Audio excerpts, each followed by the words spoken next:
around about 107 years ago. The business was established by my great-great-grandfather. We have the most different forging materials worldwide, with around about 6,000 tons permanently on stock. We have over 400 different alloy grades, and this diversity makes us unique, and this makes us also special. We're in the aircraft industry. We do parts for the energy market, for the oil and gas industry, parts for pumping systems, and also in classical engineering applications. These parts are normally high innovative parts, high risk parts. As we are driven by this innovation, we have to think about our future. We also decided then to set up this new division, Rosswag Engineering.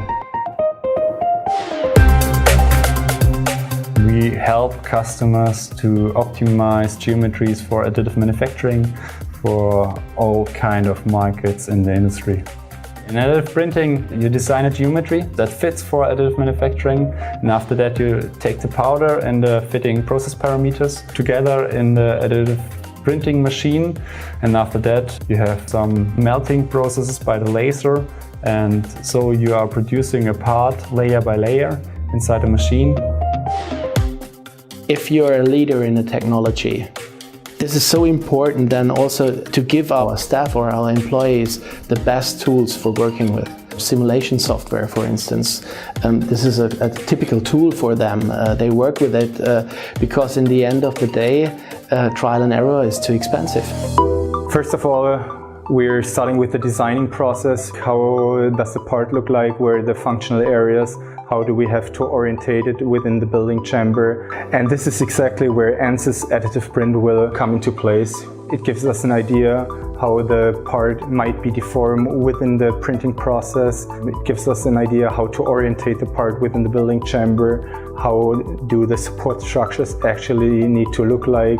And knowing all this information will definitely give us the possibility to shorten the development processes.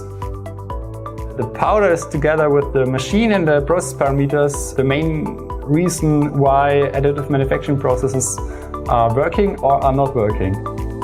You can be very creative in creating new alloys. I mean, even a small change for only one element can totally shift the properties of the material itself. What ANSYS can do is to simulate how the material will behave when we use it into the SLM process. Basically, to do that with something very new, with an alloy you haven't had done before, you need certain information. And the idea of the whole cooperation is that we can provide the experimental data to ANSYS, and ANSYS can provide us with a model where we can simulate the behavior of the parts we want to print. The philosophy of my great-great-grandfather was to get a very, very deep value added. And with this collaboration with ANSYS, we can give our customers a real benefit for constructing and developing parts, because this technology gives you the possibility of freedom of design.